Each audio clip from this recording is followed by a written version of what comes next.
Start करते हैं। Sir कर दिया।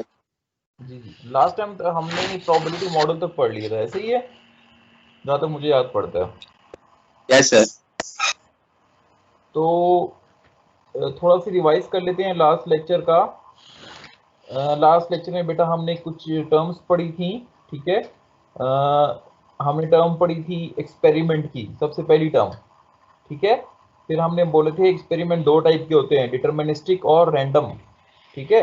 फिर हमने बोला जब एक्सपेरिमेंट होता है तो उसके नतीजे में पॉसिबल आउटकम्स बन जाती हैं। फिर हमने बोला उस आउटकम को जो सेट बन जाता है उसको हम सैंपल स्पेस का नाम दे देते हैं। फिर हमने बोला कि सैंपल स्पेस के अंदर अगर हम कुछ खास आउटकम्स को सेट बना लें तो उसको हम इवेंट बोलते हैं, ठीक है। और फिर हर इवेंट को बेटा हमने एक इवन नंबर असाइन कर दिया था जिसको हमने नाम दे दिया था प्रोबेबिलिटी का। और उस प्रोबेबिलिटी का बेटा जो हमारे पास फार्मूला बन गया था that was cap small n divided by capital N, ठीक है, ऐसे ही है। और उसमें हमने बिल्कुल सर। कि हमने बोला था कि द सम ऑफ events, ठीक है, the sum of probability of all events in the sample space must be equivalent to 1। Total probability सब इवेंट्स की उस इवेंट सैंपल स्पेस के अंदर इस सर्कल के अंदर इक्वलेंट टू 1 होनी चाहिए, ठीक है, हमेशा 1 होगी, 0.99999 भी नहीं हो सकती, ठीक है। ये हमने लास्ट टाइम देख ली थी, ठीक है बेटा। तो ये हमारे पास आखिर में ये शेप बन गई थी जो कि जिसको हमने नाम दे दिया था प्रोबेबिलिटी मॉडल का, ठीक है। आज बेटा ये आज जो हम पढ़ने वाले हैं that is the axioms of probability, ठीक है। इसको एक्सियम्स ऑफ प्रोबेबिलिटी बोलते हैं या लॉज ऑफ प्रोबेबिलिटी बोलते हैं, ठीक है। ये तीन लॉज हैं प्रोबेबिलिटी के बेटा, इन तीन लॉज पे कोई भी कॉम्प्रोमाइज नहीं हो सकता। ये तीन लॉज ओबे करेगा तो प्रोबेबिलिटी वैलिड रहेगी वरना सिस्टम खराब होगा, ठीक है। वो तीन लॉ कौन कौन से हैं वो आप पहले ही पढ़ चुके हैं, मगर इसको आपकी बुक में जो नाम दिए गए हैं बेटा वो ये नाम दिए गए हैं। पहला जो नाम है उसको नॉन नेगेटिविटी का नाम दिया गया है। दूसरा जो लॉ है बेटा उसको नॉर्मलाइजेशन। तीसरा जो नाम है बेटा उसको एडिटिविटी, ठीक है। अब बेटा नॉन नेगेटिविटी क्या है? नॉन नेगेटिविटी का ये लॉ है कि probability of event must be greater than in equal to zero. Probability of any event must be greater than और इक्वल टू जीरो। यानी कि इसका मतलब ये हुआ कि सैंपल स्पेस के अंदर कोई इवेंट है उसकी प्रोबेबिलिटी हमेशा जीरो से या ज्यादा होगी या इक्वलेंट टू जीरो होगी। इसका मतलब ये हुआ कि प्रोबेबिलिटी कभी नेगेटिव में नहीं होती, ठीक है। और यही बात बेटा हमने लास्ट लेक्चर में भी कही थी कि प्रोबेबिलिटी की रेंज जीरो से स्टार्ट होती है और 1 पे खत्म होती है, ठीक है। तो probability of any event can never be negative. हम कभी ये नहीं कह सकते कि -0.1 या -0.2 या -1, ठीक है। नेगेटिव कभी नहीं, probability is always greater than equal to zero, ठीक है जी। ये बात समझ आ गई। पहला नॉन नेगेटिविटी से क्या मुराद है? इवेंट की प्रोबेबिलिटी जीरो हो सकती है, मतलब कि वो इवेंट हो ही नहीं रहा, उसकी जीरो है, ठीक है, मगर नेगेटिव कभी नहीं हो सकता। लॉ नंबर 2 जो है बेटा, लॉ नंबर 2 वही बात है जो कि हाँ मैंने आपको बहुत बार बार हमने बोला कि this S stand for sample space, that probability of whole complete sample space must be equal to 1, ठीक है। ये वही बात होगी कि sum of probabilities of all event must be equal to 1। बेटा इसको इस प्रोबेबिलिटी को अंग्रेजी की इस लॉ को अंग्रेजी की जबान में नॉर्मलाइजेशन बोलते हैं, ठीक है। So this is known as the normalization, ठीक है जी। अगली जो प्रॉपर्टी है बेटा, अगली जो प्रॉपर्टी है दैट इज द एडिटिविटी। ये प्रॉपर्टी हमको बोलती है कि a probability of A union b, ठीक है, is equivalent to probability of A plus probability of b. ये रिलेशन एक हमें बताया गया है कि अगर दो इवेंट्स की प्रोबेबिलिटी का यूनियन आ जाए, इवेंट ए और इवेंट बी का यूनियन आ जाए तो it is equivalent to the individual sum of the probabilities, ठीक है। ये चीज बेटा अभी मैं आगे जाके एक्सप्लेन करता हूं जब हम ये यूनियन और ये चीजें पढ़ लेंगे और इस पे प्रोबेबिलिटी को अप्लाई करना सीख जाएंगे, ठीक है। तो ये रिलेशन अभी आपको आगे जाके भी थोड़ी देर में समझ आ जाएगा, तीसरी लॉ जो है, ठीक है। पहली दो लॉज में कोई प्रॉब्लम बेटा?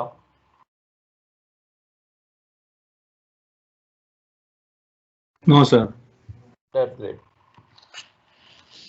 तो सर ये अब नॉन बेटा आज हमने नेगेटिविटी कुछ वाले मजीद दोबारा इसकी समझा दें।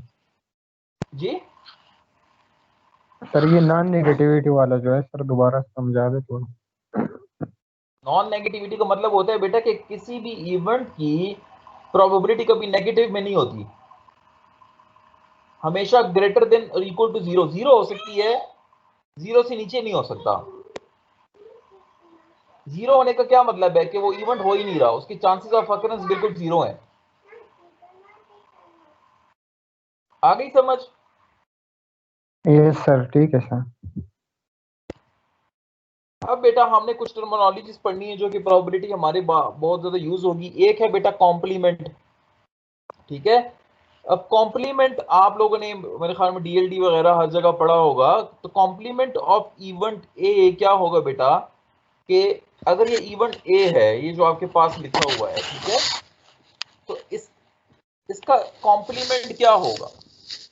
इसका कॉम्प्लीमेंट बेटा वो इवेंट होगा जो कि सैंपल स्पेस में तो मौजूद हो मगर इस इवेंट ए में ना हो, ठीक है। अब ये सैंपल स्पेस कौन सा है बेटा? ये है टॉसिंग 2 पॉइंट साइमल्टेनियसली। आपको नजर आ रहा है ना कि किस चीज का सैंपल स्पेस है? Head head head tail tail head tail tail, ये किस चीज का सैंपल स्पेस है? टॉसिंग 2 पॉइंट साइमल्टेनियसली का है ना, ऐसे ही है जी सर।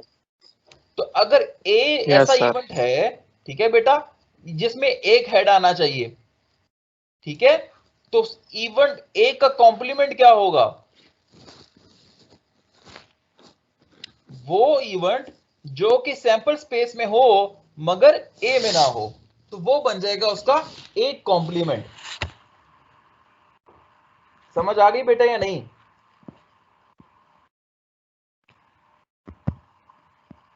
हेलो सर जी सर। आप ये कुछ क्लियर नहीं हुआ। भी क्लियर हो जाता है, मैं यहां लिखता हूं।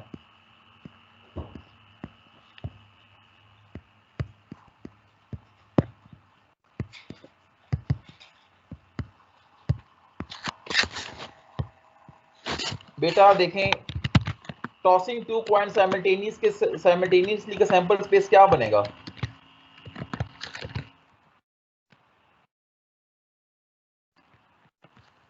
यही बनेगा, सर सैंपल स्पेस की समझ आ गई है। यही बनेगा ना। जी सर। अब मैं कहता हूं कि इस सैंपल स्पेस में से इवेंट ए बनाओ जिसमें एटलीस्ट वन हेड आए, एटलीस्ट वन हेड आए, एक हेड आए, तो इवेंट ए क्या बन जाएगा? ये वाला बन जाएगा ना, ये वाला सेट बन जाएगा। जी सर बिल्कुल। क्लियर हो गया ना बेटा? अब मैं कहता यस हूं सर। उसी इवेंट का कॉम्प्लीमेंट निकाल दो, ठीक है। तो बेटा कॉम्प्लीमेंट का मतलब ये होगा कि इसमें वो एलिमेंट्स आएंगे, वो इवेंट्स आएंगे जो कि सैंपल स्पेस में तो मौजूद हो, ए में ना हो। तो ऐसा कौन सा टर्म है जो कि सैंपल स्पेस में मौजूद है मगर ए में नहीं है? सीफीटीटी है ना, ये देखो, बिल्कुल सर। टीटी सैंपल स्पेस में मौजूद है, ए में मौजूद नहीं है। क्लियर हुआ? Yes sir. जी सर। तो एक कॉम्प्लीमेंट में आ जाएगा, ठीक है बेटा। एक कॉम्प्लीमेंट का मतलब ये हुआ कि ऐसा इवेंट जो कि सैंपल स्पेस में तो हो मगर उसके उस अपने इवेंट में ना हो, ठीक है। तो ये वही डेफिनेशन लिखी हुई है कॉम्प्लीमेंट ऑफ समझ नहीं आई। जी क्या बोल रहे हैं बेटा? कौन बोल रहा था? मोइज आफ्ताब जी। जी मोइज, मोइज पूछो सर ना यार, डिस्टॉर्शन आ रही है हाथ थोड़ा ना सा। क्यों? जी जी मोइज सवाल करें बेटा, कोई प्रॉब्लम है? आई क्या थिंक हुआ सर है? मॉइस का जो है नेट का सर इशू हो ये गया इसकी शायद, समझ इसलिए वो नहीं है, ये कॉम्प्लीमेंट की। सर ये कॉम्प्लीमेंट की समझ नहीं है। तो ये कौन पूछ रहा है बेटा? समझ नहीं आई। मोइज आफ्ताब, जी सर, मैं दफ्तर पूछ रहा हूँ। मोइज आफ्ताब क्या समझ नहीं आई ये बताएं हेलो ना। सर, आवाज आ रही? कीप बी स्पेसिफिक, क्या समझ नहीं आई? ये सवाल तो बेटा 5वीं जमात तक चलता है, टीचर समझ नहीं आई। बेटा बंदा सर, कौन आवाज आ थोड़ा रही है? समझ जाता है कि कौन सा पॉइंट, स्पेसिफिक पॉइंट रेज करें, सर which ये concept कॉम्प्लीमेंट student की कहते हैं। समझ नहीं आई मुझे। बेटा क्या पॉइंट समझ नहीं आई, वही तो पूछ रहा हूँ। इस तरह थोड़ी होता है सर समझ नहीं आई, कॉम्प्लीमेंट क्या सर, समझ नहीं आई, वो तो पूछ रहा हूँ। सर कम्प्लीमेंट कॉम्प्लीमेंट कह रहा सर। ये नेटवर्क का इशू था ना, इस वजह से। हाँ कॉम्प्लीमेंट में क्या चीज समझ नहीं आई बेटा? नेटवर्क का इशू था ये कॉम्प्लीमेंट की। बेटा देखें, अगर आप लोगों को नेटवर्क का इशू होता है तो ये क्लास वो रिकॉर्ड हो रही होती है, you can C later on, ठीक है। फिर आप बाकायदा मुझसे सवाल कर सकते हैं थ्रू व्हाट्सएप और थ्रू एनी मीडियम, ठीक है। चलिए मैं दोबारा से रिपीट कर देता हूँ। कॉम्प्लीमेंट बेटा ये है अब कि कॉम्प्लीमेंट अगर हमने अभी ये एक सैंपल स्पेस था जिसमें बेटा हमने बोला कि टॉसिंग 2 कॉइन्स, तो उसका सैंपल स्पेस ये बन गया। फिर हमने इसमें से बोला कि इसमें से ऐसा इवेंट बनाओ, इवेंट ए बनाओ जिसमें एटलीस्ट 1 हेड आए, तो हमने ए इवेंट बना दिया। फिर हमने बोला कि इस इवेंट ए का हमने लेना है कॉम्प्लीमेंट, ठीक है। तो कॉम्प्लीमेंट की डेफिनेशन ये है बेटा कि complement of event a is all outcomes in the sample space, ठीक है, all outcome that are present in the sample space but not present in a, ठीक है। तो एक कॉम्प्लीमेंट में वो सारे आउटकम आ जाएंगे जो कि सैंपल स्पेस में तो मौजूद हों मगर ए में ना हो। तो ऐसी कौन सा इवेंट है बेटा जो कि सैंपल स्पेस में है मगर इवेंट ए में नहीं है? जी मुझे आप बताएं।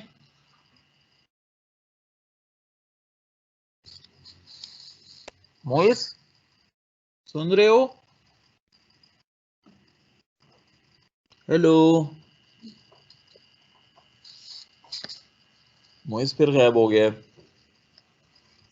चलो बाकी लोगों को समझ आ गई। सर आप कंटिन्यू करें। हाँ तो बेटा जो कॉम्प्लीमेंट का बेटा फिर हमारे पास फार्मूला बन जाता है कि किसी भी इवेंट का अगर आपने उसका कॉम्प्लीमेंट निकालना हो तो उसका सिंपल सा फार्मूला ये है बेटा कि आप उसको टोटल प्रोबेबिलिटी से माइनस कर दो, ठीक है। तो टोटल प्रोबेबिलिटी कितनी होती है? तो 1 माइनस पी ऑफ ए, तो वो प्रोबेबिलिटी बन जाएगी उसके कॉम्प्लीमेंट की, ठीक है ना, समझ आई? देखें पी ऑफ ए की क्या प्रोबेबिलिटी जी बनती सर है? आ गया। पी ऑफ ए की क्या प्रोबेबिलिटी बनती है?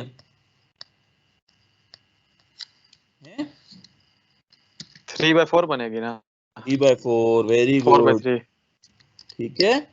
3/4 तो 1 माइनस 3/4 हो जाएगा, ऐसा ही है। यस सर ऐसा ही जी है। Sir. P of A complement कितना रह जाएगा बेटा? 1/4, समझ आ गई? तो अगर हम इस वाले फॉर्मूले से निकालें तो देखें तब भी 1/4 निकलेगा, और अगर हम इस पी ए कॉम्प्लीमेंट इस सेट की प्रोबेबिलिटी निकालें तो ये कितनी बार स्मॉल एन इसमें कितना है? 1 है, कैपिटल एन इसमें कितने हैं? 4, तो 1/4, ठीक है। तो दोनों तरीकों से हमारे पास वेरीफाई हो रहा है। क्लियर हो गया बेटा? जी सर आ गया समझ। तो बेटा तो ये हमारे पास एक रिलेशन बन गया है जो कि बहुत ही इंपॉर्टेंट रिलेशन हमारे पास बन गया है कि P of A plus its complement is equal to 1, ठीक है। Probability of any event A, फिर उसका उसमें अगर हम उसको कॉम्प्लीमेंट ऐड कर दें तो टोटल उसकी क्या होगी? इक्वल टू 1 होगी। समझ आई बेटा या नहीं? क्लियर हुआ? जी सर आ गई है समझ। That's great. अब बेटा नीचे एक और एग्जांपल गिवन है, डाइस रोल करना, तो उसका सैंपल स्पेस क्या बनेगा? 1 2 3 4 5 6, ऐसे ही है। इस सैंपल स्पेस में से बेटा हम एक इवेंट बना लेते हैं इवन आउटकम्स का। तो इवेंट आउटकम कौन कौन से आएंगे? ऑब्वियसली 2 4 6, ऐसे ही ना। तो प्रोबेबिलिटी ऑफ बी क्या हो जाएगी? 1/2। तो क्या आप प्रोबेबिलिटी ऑफ बी जी सर, अगर रिपीट ना हो तो फिर रिमूव हो जाता है, तो यार ये काफी क्या चक्कर है? रिमूव कोई किसी को करते हैं। रिमूव कर सकता है? ये जी सर। वो टीम्स में सर काफी क्लास के दौरान ही कोई रिमूव कर दीजिए। नहीं, but if you are not owner तब भी रिमूव कर सकते हैं। यस सर, सर वो हो सकता है जी सर। सर कर सकते। तो यार आप लोग इस तरह की आप सर शैतानियां जिनसे क्यों बात करते हो? करें। क्यों एक दूसरे को रिमूव करते हो? सर अब ये कितनी रिकॉर्डिंग भी गलत स्टॉप बात हो है गया था सर, और यार, रिकॉर्डिंग स्टॉप हो गई है। सर किसी ने स्टॉप मतलब दोबारा स्टार्ट किया था कर सर, दीजिए। अब यार दोबारा इस तरह स्टार्ट हो ना गया। करो ना प्लीज, ये आप लोग बच्चे इस तरह की हरकतें क्यों कर रहे हो? आप इतने मैच्योर बच्चे हो यार, 5th सेमेस्टर में पहुंच गए हो। अगले सेमेस्टर में हमने आपको FIP दे देने हैं, तुम लोग पास आउट होने वाले हो, और इस तरह की हरकतें, ये बड़ा अजीब सी बात है, मुझे बड़ा अजीब सा लगा यार। एक दूसरे को प्लीज रिमूव ना करें और ये काम ना करें प्लीज, आई रिक्वेस्ट यू, ठीक है? अच्छे बच्चे हो यार आप लोग, सीनियर बन गए हो खुदा के बंदो। तो चलें जी आगे चलते हैं बेटा। तो नेक्स्ट बेटा हमारा टर्म जो यूज होता है जिसपे हम प्रोबेबिलिटी अप्लाई करेंगे, that is the operation of intersection. ठीक है, इंटरसेक्शन का ऑपरेशन बेटा हम इसको डिनोट करते हैं इस वाले साइन से। आप लोगों ने ये बहुत पढ़ा होगा कि तो इंटरसेक्शन क्या होता है बेटा, कि intersection of any two events A and B, इसमें बेटा वो आउटकम्स आ जाते हैं जो कि A में भी मौजूद हो और B में भी मौजूद हो। ठीक है, दोनों में कॉमन हो। ठीक है, तो वो इंटरसेक्शन के सेट में आ जाते हैं। ठीक है, फॉर एग्जांपल देखें, इवेंट A ये है बेटा और इवेंट B ये है। ठीक है, तो इन दोनों का इंटरसेक्शन क्या होगा? इन दोनों के इंटरसेक्शन में वो इवेंट्स आ जाएंगे जो कि इवेंट A में भी हो और इवेंट B में भी हो। ठीक है बेटा, तो आपको नजर आ रहा है कि सिर्फ दो ही ऐसे आउटकम्स हैं जो कि A में भी मौजूद हैं और B में भी। 2 देखें, A में भी है B में भी है। 6B A में भी है B में भी है। तो A इंटरसेक्शन B क्या हो जाएगा बेटा? सिर्फ 2 एंड 6। ठीक है, तो इंटरसेक्शन की डेफिनेशन क्या बन गई आपके पास? Outcomes present in both A and B। ठीक है, क्लियर हो गया बेटा? तो A इंटरसेक्शन B, तो इंटरसेक्शन के ऑपरेशन में क्या होगा? ऐसे तमाम आउटकम्स आ जाएंगे जो कि दोनों इवेंट्स में मौजूद हों, जो कि दोनों इवेंट्स में मौजूद हों। क्लियर हो गया? यस सर, क्लियर है सर। That's good. अब बेटा अगला जो टर्मिनोलॉजी है that is the mutually exclusive. ठीक है, म्यूचुअली एक्सक्लूसिव बेटा ऐसा है कि अगर दोनों में कोई भी कॉमन ना हो, अगर दोनों में कोई भी कॉमन ना हो तो फिर इंटरसेक्शन में क्या आएगा? फिर बेटा खाली आएगा इंटरसेक्शन फिर। में सर कुछ भी नहीं। एम्प्टी सेट आ जाता है। ठीक है, क्या आ जाता है? एम्प्टी सेट आ जाता है। ठीक है, ऐसे इवेंट्स को जिनमें बेटा कोई भी चीज कॉमन ना हो, कोई भी आउटकम कॉमन ना हो, ऐसे इवेंट्स को हम बोलते हैं कि they are mutually exclusive to each other. We call them कि they are mutually exclusive to each other. ठीक है, समझ आ गई? हम कब कहेंगे ऐसे इवेंट्स को म्यूचुअली एक्सक्लूसिव? जब उन दोनों में कोई भी चीज कॉमन ना हो। ठीक है, और फिर बेटा उसको हम रिप्रेजेंट करते हैं एम्प्टी सेट से, और प्रोबेबिलिटी ऑफ एम्प्टी सेट बेटा is always 0। Probability of empty set ये यहां पे गिवन है, probability of empty set is always equal to 0। समझ आ गई? Any issue in mutually exclusive बेटा? No sir. ग्रेट। अगला बेटा जो टर्मिनोलॉजी है दैट इज द यूनियन। ठीक है, तो यूनियन के बारे में बेटा ये है कि A union B would be equivalent to the outcomes that are present both in A and B।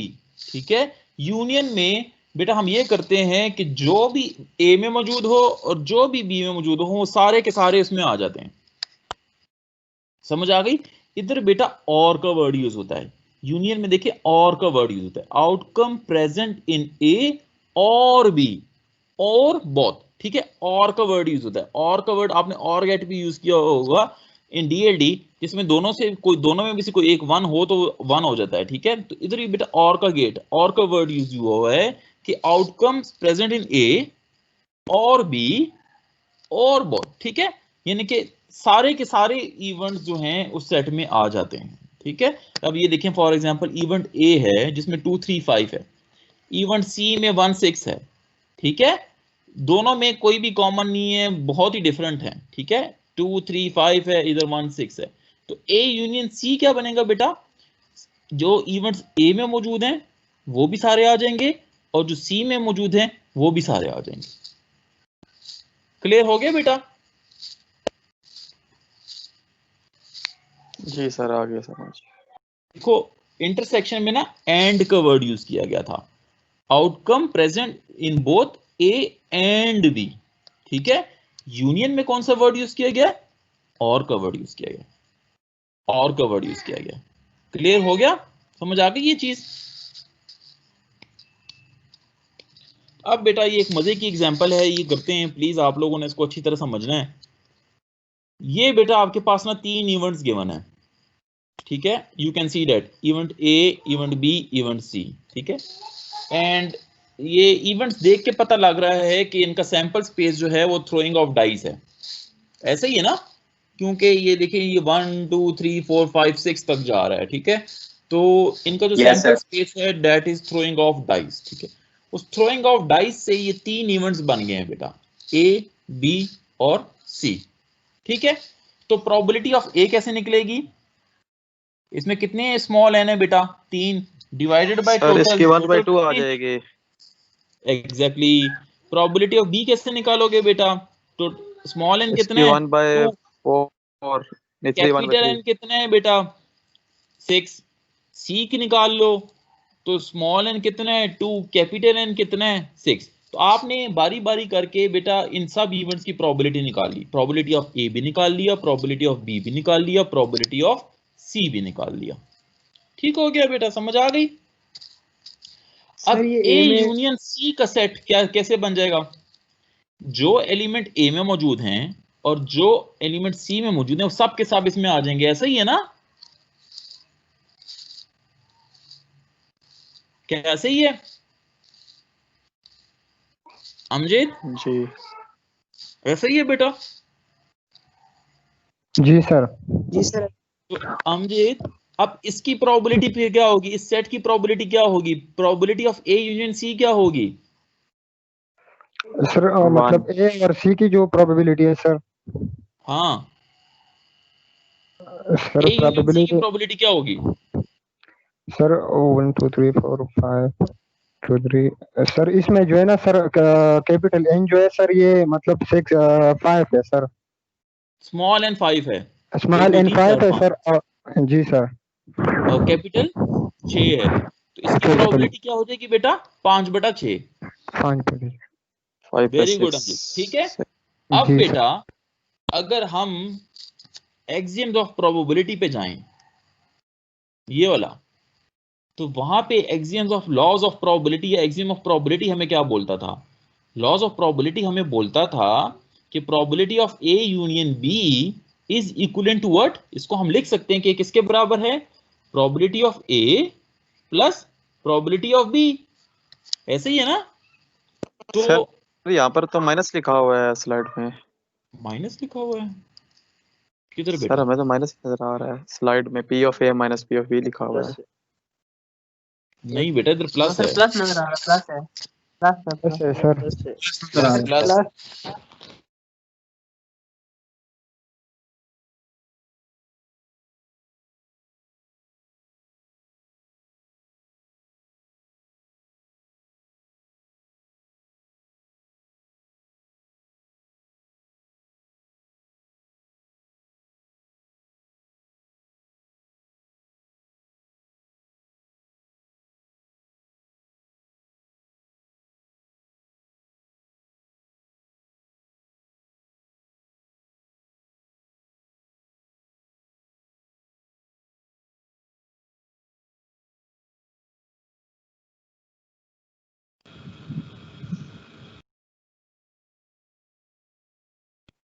Hello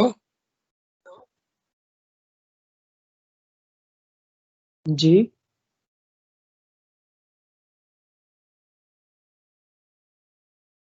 किधर गए हैं सर? पता नहीं यार किधर गए हैं।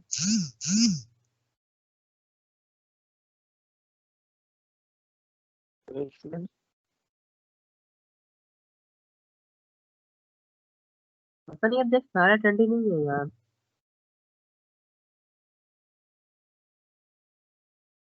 क्या हुआ एहसान? सारे सर का नेट तो नहीं चला गया? क्वेश्चन चेक करिए लगता है यार शायद इंटरनेट इशू हुआ है शायद।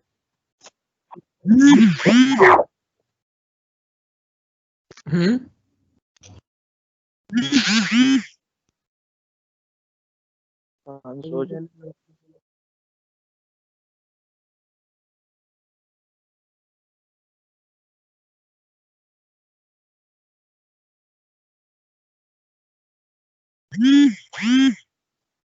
तो ट्रेंडिंग नहीं है, बिल्कुल नहीं मस्ती कर रहा।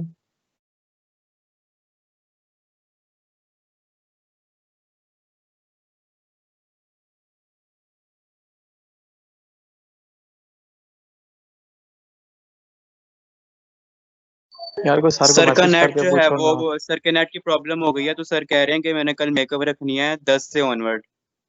तो अगर आप लोग एग्री कर रहे हो तो फिर मैं सर को बोल दूं कि रख लें मेकअप कल की, वरना नेक्स्ट वीक जो है वो डबल काम हो जाएगा।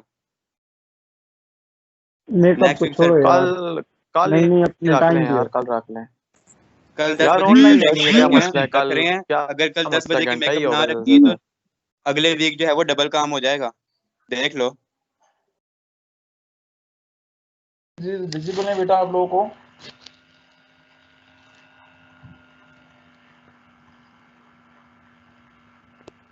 Yes sir. जी विजिबल है, that's good। तो बेटा कल हम सॉरी, कल एक बहुत बड़ा मिसहैप हो गया था। First of all I am sorry for that. मेरे पास उसको कोई सोल्यूशन नहीं था, वरना मैं ज़रूर कोई कुछ करता। तो फिर मैंने हसन को बताया कि यार I can't do anything right now, तो इसलिए आप लोग को आज फिर तकलीफ दे रहा हूँ। तो first of all I am really sorry for that, ठीक है? उसके लिए माजरत। तो अपना क्लास स्टार्ट करते हैं जी। बिस्मिल्लाहिर्रहमानिर्रहीम। तो कल जी बेटा हमने लॉज ऑफ प्रोबेबिलिटीज देख ली थी, ठीक है? हमारे पास हमने बोला था कि प्रोबेबिलिटीज के 3 लॉज हैं जिस पे कोई कॉम्प्रोमाइज नहीं होगा, ठीक है? वो हमेशा वैलिड रहेंगे। कभी भी इनमें प्रॉब्लम अगर कहीं आएगी तो आपने क्वेश्चन में कोई प्रॉब्लम की है, ये लॉज कभी खराब नहीं होगी, क्योंकि लॉज तो यूनिवर्सल होते हैं ना, उनमें कभी भी कोई एरर नहीं आता, ठीक है? तो ये लॉज हमेशा प्रोबेबिलिटी के वैलिड रहेंगे। 3 लॉज थे, एक नॉन नेगेटिविटी, एक नॉर्मलाइजेशन, नेगेटिविटी, ठीक है? उम्मीद है ये तीनों आपको समझ आ गए होंगे। एक और कॉन्सेप्ट बेटा हमने कल कर लिया था, दैट वाज द कॉम्प्लीमेंट, ठीक है? तो हमने बोला कि कॉम्प्लीमेंट किसी इवेंट का वो होता है कि वो सारे एलिमेंट उसमें आ जाते हैं उस सेट में, कॉम्प्लीमेंट वाले सेट में, जो सैंपल स्पेस में हो मगर उसके अपने सेट में ना हो, ठीक है? तो ये कल कॉम्प्लीमेंट का कॉन्सेप्ट हमने पढ़ लिया था। और इक्वेशन एक हमने डिराइव कर ली थी कि probability of any event plus probability of its complement is equal to 1, ठीक है? तो इस रिलेशन को प्लीज आप लोग नोट डाउन कर लीजिएगा, ये आपको फ्यूचर में काम आएगा, ठीक है? कुछ सवालात इससे भी पूछे जाएंगे। तो एक रिलेशन हमने कल ही कॉम्प्लीमेंट वाला पढ़ लिया था। दूसरा जो बेटा हमने एक ऑपरेशन या टर्मिनोलॉजी पढ़ी थी, दैट इज द इंटरसेक्शन, ठीक है? और हमने इंटरसेक्शन के बारे में पढ़ा कि अगर हम किसी भी दो इवेंट का इंटरसेक्शन ले लें तो उनमें वो एलिमेंट आते हैं जो कि दोनों में कॉमन हो, दोनों में एग्जिस्ट करते हो, ठीक है? Outcome present both in A and B. Intersection के लिए बेटा जो वर्ड यूज किया गया था, जो की वर्ड यूज किया गया था, that was the and covered, ठीक है? एंड कवर्ड यूज किया गया था कि output present both in A and B, ठीक है? एंड कवर्ड यूज किया गया था, ठीक है? एक और बेटा ऑपरेशन जो हमने पढ़ ली था, म्यूचुअली एक्सक्लूसिव का हमने एक टर्मिनोलॉजी पढ़ी थी और हमने बोला था कि कोई भी दो एलिमेंट्स या दो इवेंट्स म्यूचुअली एक्सक्लूसिव होंगे जब उनका इंटरसेक्शन 0 हो, मतलब उनमें कोई चीज कॉमन ना हो, ठीक है? तो जब उनका इंटरसेक्शन, उनमें आपस में कोई चीज कॉमन ना हो, तो उसको बेटा हम रिप्रेजेंट कर देंगे एम्प्टी सेट से, ठीक है? और ऐसे सेट्स को या ऐसे इवेंट्स को फिर हम बोलते हैं कि these events are mutually exclusive to each other, ठीक है, ये म्यूचुअली एक्सक्लूसिव है। इस एक इवेंट ए का इवेंट बी से कोई ताल्लुक नहीं है, कोई रिलेशन नहीं है, they are very very different from each other, they have nothing in common with each other, ठीक है। तो उसको बेटा हमने नाम दे दिया था म्यूचुअली एक्सक्लूसिव का, और म्यूचुअली एक्सक्लूसिव को हमने रिप्रेजेंट कर दिया था एम्प्टी सेट से, और हमने ये बोला था कि probability of empty set is always equal to 0, ठीक है। ये बेटा यहाँ पे लिखा हुआ है कि probability of empty set is always equal to 0, ठीक है। तो ये वाला कॉन्सेप्ट भी बेटा हमारा हो गया था। मेरे ख्याल में कल यहाँ पे हमारी स्लाइड शायद बंद हो गई थी, द ऑपरेशन ऑफ यूनियन पे, यहाँ पे आई गेस वो हमारा प्रॉब्लम आ गया था। तो let's start with this union again. तो बेटा यूनियन कोऑपरेशन हमें क्या कहता है, यूनियन कोऑपरेशन हमें कहता है कि अगर हम किसी दो इवेंट्स का यूनियन ले लें, let these events be a and b, तो ए यूनियन बी में वो आउटकम आ जाएंगे that are present both in a और बी, ठीक है, यानी कि या ए में मौजूद हो या बी में मौजूद हो या दोनों में मौजूद हो, तो ए यूनियन बी में सब के सब आउटकम्स आ जाते हैं, ठीक है बेटा। तो ये देखें, इसमें हमने एक एग्जांपल कर ली थी जिसमें थ्रोइंग ऑफ डाइस का सैंपल स्पेस था और उसमें से 3 इवेंट्स बन गए थे, ए बी सी, रैंडमली बस ये 3 इवेंट्स हमने बना दिए थे, ठीक है जी। फिर हमने उस हर एक इवेंट की प्रोबेबिलिटी भी कैलकुलेट कर ली थी, प्रोबेबिलिटी ऑफ ए निकाल दी थी, प्रोबेबिलिटी ऑफ बी निकाल दी थी, प्रोबेबिलिटी ऑफ सी निकाल दी थी, ठीक है। एंड आई होप कि आप लोग को अच्छे तरीके से अब ये प्रोबेबिलिटीज निकालना आ गई हैं इवेंट्स की, ठीक है। तो हमने इन इवेंट्स की प्रोबेबिलिटीज निकाल दी थी। फिर अब हम आगे चलते हैं यूनियन की तरफ, ठीक है। अब हम यूनियन का ऑपरेशन अप्लाई करते हैं इस एग्जांपल पे। तो हमने ए यूनियन सी का सेट बना लिया था, ठीक है। तो ए इवेंट ये बेटा ऊपर 2 3 5 है, सी है जी 1 6, तो ए यूनियन सी में क्या हो जाएगा, ए यूनियन सी में ये सारे के सारे आ जाएंगे, 2 3 5 भी आ जाएगा और 1 6 भी आ जाएगा, तो ये ए यूनियन सी का सेट बन जाएगा, ठीक है बेटा।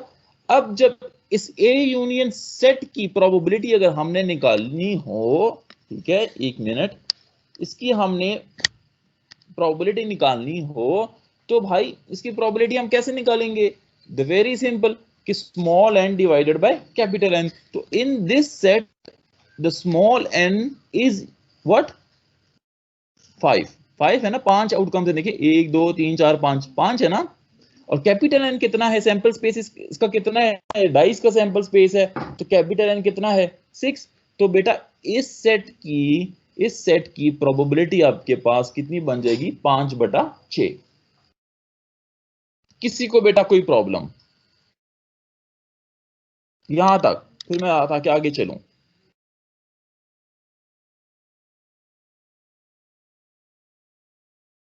नो इश्यूज जी? नो सर कुछ दैट्स ग्रेट बेटा, बस इस तरह कोई बोल लिया करो, मुझे लगता है कि शायद आवाज नहीं आ रही है इस तरह का। तो बेटा अब इसी क्वेश्चन पे ना ये लॉ ऑफ प्रोबेबिलिटी जरा अप्लाई करके देखते हैं, और ये जो लॉ नंबर 3 है ये अप्लाई करके देखते हैं कि क्या इस पे ये लॉ वैलिड है कि नहीं, ठीक है। तो लेट्स अप्लाई दैट। तो लॉ हमें कहती है बेटा, मैं यहाँ पे ये टाइप करने की कोशिश करता हूँ, लॉ हमें बोलती है कि probability of A union C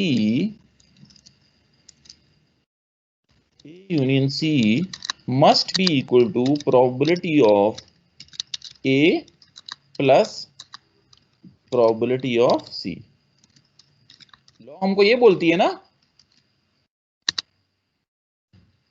तो अब बेटा वेरीफाई करते हैं। तो ये वाली जो साइड है बेटा, जो कि लेफ्ट हैंड साइड है, ये हम वेरीफाई कर चुके हैं, ये 5 वेरीफाई नहीं यानी कि फाइंड आउट कर चुके हैं, जिसका हमारे पास आंसर आया 5/6। क्या ऐसे ही है? Let me highlight it in red. जो रेड वाली है बेटा, वी कैलकुलेटेड इट, ठीक है, we calculated it and it, ऊपर हमने कैलकुलेट किया और इसका आंसर आया हमारे पास 5/6, ठीक है। तो अब बेटा हम फार्मूले से निकालते हैं कि क्या ये इक्विवेलेंट है कि P of A plus P of C के। तो बेटा P ऑफ A आप निकाल चुके हैं, क्या है 3/6, ऊपर देखिए ना, निकाल चुके हो ना जी सर। और P ऑफ C क्या है वो भी आप निकाल चुके हो, 2/6। तो क्या बेटा ये 5/6 बनता है? जी सर बनता है, बनता है। तो इसका मतलब क्या हुआ बेटा ये कि सेटिस्फाई है। It is following the law of probability, it is valid and we can say that कि the probability of union of any two events is equivalent to the sum of their individual probabilities। ठीक है बेटा, are you getting? तो ये जो हमने law of probability पढ़ी पीछे, जो कि आपका एक्सियम नंबर 3 था, हमने अभी यहाँ पे अप्लाई करके देखा तो वो बिल्कुल ठीक निकला। ऐसा है कि नहीं है? ठीक है, अब आप लोग मेरी हेल्प करें, I need your help now. I want to find, I need your help, ठीक है। I want to find A union B and I want to verify it।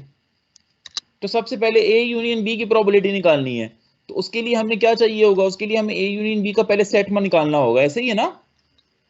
Ji sir. तो A यूनियन B का set क्या बनेगा बेटा? 2 3 4 5। Set हमारे पास बन जाएगा A यूनियन B का 2 3 4 5। 4 2 5। 3 4 4 4 5।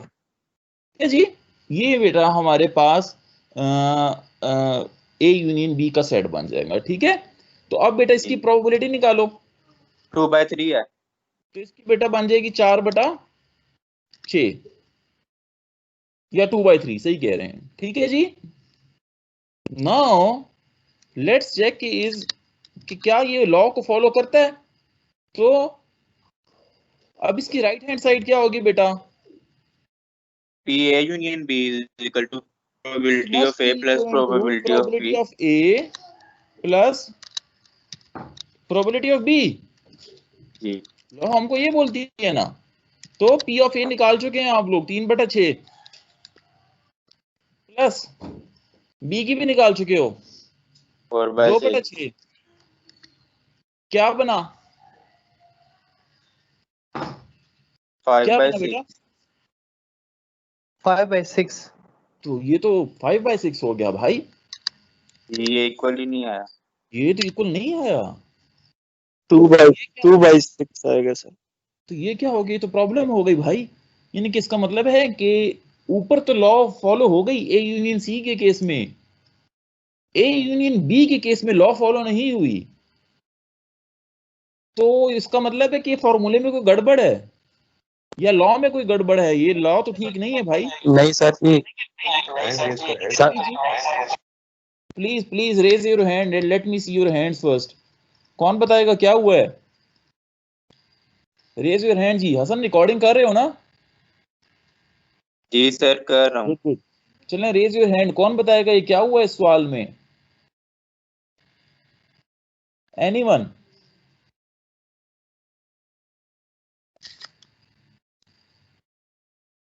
जी बेटा, कोई बताएगा?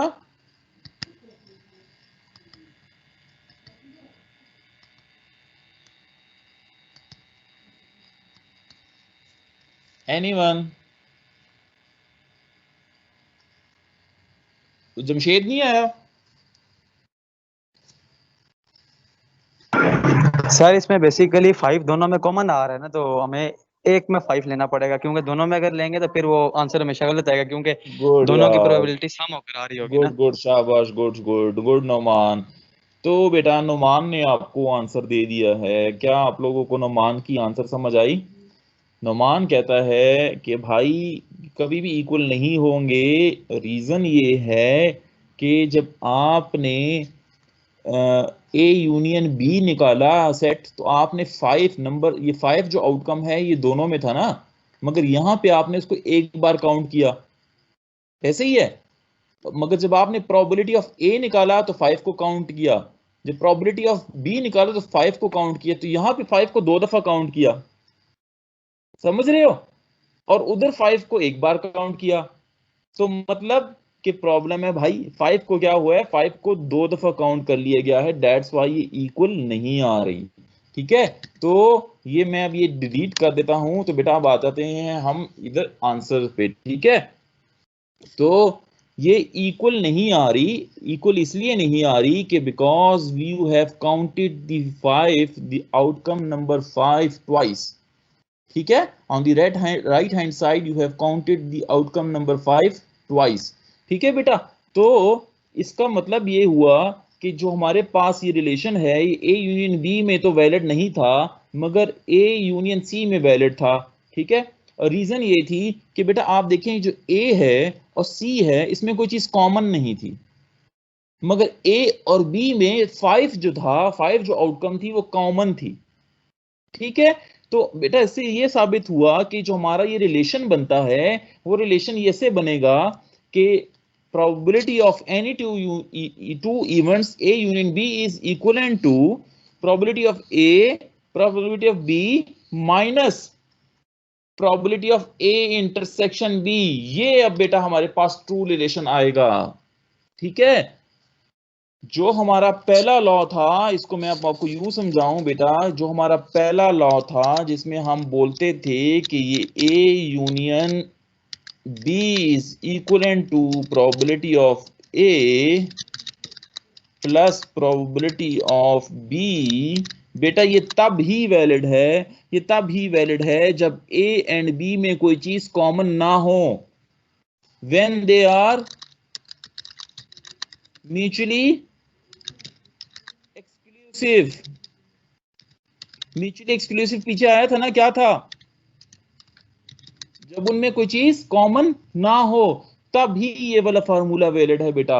अगर वो म्यूचुअली एक्सक्लूसिव नहीं है और उनमें आपस में कोई चीज कॉमन है तो फिर ये वाला फार्मूला वैलिड नहीं रहेगा, ये वाला फार्मूला चेंज हो जाएगा और इसमें एक और चीज ऐड हो जाएगी बेटा। वो चीज क्या ऐड हो जाएगी, वो ये हो जाएगी कि जो चीज इसमें आप इसमें से फिर हमें इंटरसेक्शन माइनस करना पड़ेगा। समझ रहे हो बेटा, are you people following me या नॉट? Yes sir.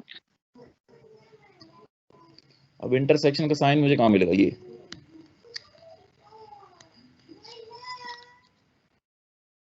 हो गया बेटा। तो पता क्या लगा कि जो रिलेशन हमने यहाँ पे लिखा था ये गलत रिलेशन लिखा था। हमें पूरा रिलेशन हमेशा लिखना चाहिए कि हमें इसमें से एक चीज माइनस भी करनी है। वो चीज क्या माइनस करनी है, ए इंटरसेक्शन वाली, ए इंटरसेक्शन बी वाली चीज माइनस करनी है। ठीक हो गया। तो बेटा यहाँ पे देखें, यहाँ पे इसलिए वैलिड हो गया था, यहाँ पे relation P A union C के केस में इसलिए वैलिड हो गया था क्योंकि ए और सी आपस में म्यूचुअली एक्सक्लूसिव थे। ए और सी में देखें कोई भी चीज कॉमन नहीं है। ठीक है, तो जब कोई चीज उनमें कॉमन नहीं थी तो ए इंटरसेक्शन सी वाली चीज ऑटोमेटिकली जीरो हो जाएगी, क्योंकि ए इंटरसेक्शन सी क्या हो जाएगा बेटा, एम्प्टी सेट हो जाएगा ना। ए और सी में देखिए कोई इंटरसेक्शन का लोग है ए और सी का, तो क्या आएगा, कोई चीज कॉमन है इनमें, तो ए इंटरसेक्शन सी आपके पास क्या आ जाएगा, एम्प्टी सेट। एम्प्टी सेट की प्रोबेबिलिटी क्या होती है, 0। ठीक है बेटा, तो जब इनमें कोई चीज कॉमन नहीं थी, ए और सी आपस में म्यूचुअली एक्सक्लूसिव थे, तो ये रिलेशन वैलिड था। मगर जब हमने ए और बी का लिया तो बेटा ये दोनों म्यूचुअली एक्सक्लूसिव नहीं है, इनमें एक चीज कॉमन पाई जाती है, क्या, दिस 5, ये 5 इधर भी है 5 इधर भी है, so they are not mutually exclusive. तो इधर इसलिए ये वाला फॉर्मूला वैलिड नहीं रहा। ठीक है, so when the events are not mutually exclusive तो then the union is not equal to the sum of their individual probabilities, बल्कि उसमें से हमें कुछ माइनस भी करना पड़ता है। हमें माइनस क्या करना पड़ता है, उसकी इंटरसेक्शन माइनस करनी पड़ती है। एक बार इंटरसेक्शन माइनस करनी पड़ेगी। ये इंटरसेक्शन क्यों माइनस करते हैं, वो 5 को जो हमने 2 दफा काउंट कर लिया उसको हम 1 दफा माइनस कर लेते हैं। समझ आ गई बेटा? देखें इस साइड पे हमने इस 5 को 2 बार काउंट कर लिया था ना। ठीक है, तो इंटरसेक्शन में 5 आ जाएगा तो उसको दोबारा हम 1 बार माइनस कर लेंगे। ठीक हो गया? Any problem in it? If you people have any question please do let me know. मैं यहां से हिलूंगा नहीं जब तक आप लोग क्लियर नहीं होंगे।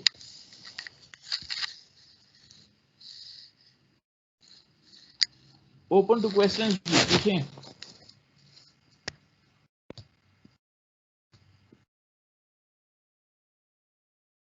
पूछें बेटा। ये नुमान बशीर कुछ पूछना चाह रहे हैं। जी नुमान।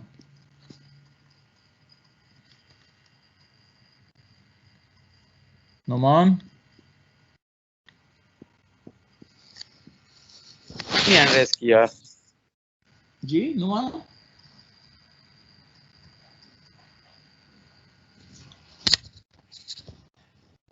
और कोई बेटा कोई सवाल पूछना चाहे तो बेटा, अब यूनियन के केस में आप जब भी प्रोबेबिलिटी का रिलेशन यूज करोगे, ठीक है, आप जब भी प्रोबेबिलिटी वाला रिलेशन यूज करोगे तो आई वुड रिकमेंड कि आप लोग हमेशा ये वाला फार्मूला लगाएं, ठीक है। अगर वो आपस में म्यूचुअली एक्सक्लूसिव होंगे तो ये आखिरी वाली टर्म खुद ब खुद जीरो हो जाएगी, ठीक है। और अगर वो म्यूचुअली एक्सक्लूसिव नहीं होंगे तो ये सब्ट्रैक्ट हो जाएगा, तो कभी भी आपको गलत आंसर नहीं मिलेगा। समझ आ गई बेटा? तो अब अगर हम बेटा लॉज ऑफ प्रोबेबिलिटी वाली स्लाइड पे जाएं तो ये देखें यहां क्या लिखा हुआ था बेटा कि probability of A union B is equal to probability of A plus probability of B, ठीक है। But when A intersection B is empty set, तो ये नंबर 3 इन्होंने ये रिलेशन सिर्फ म्यूचुअली एक्सक्लूसिव के लिए बताया था। अब आपको बात समझ आई?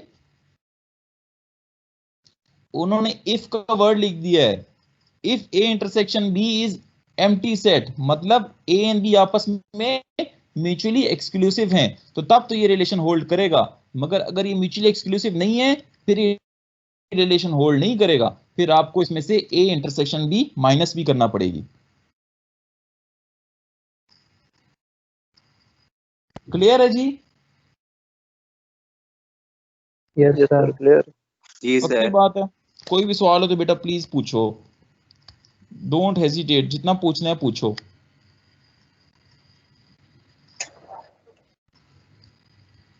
जी आमिर, कुछ पूछना चाहते हो बेटा?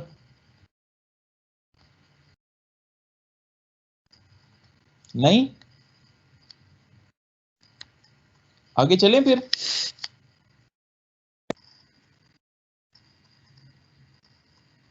आगे चलें? कोई बोल दे हाँ यार।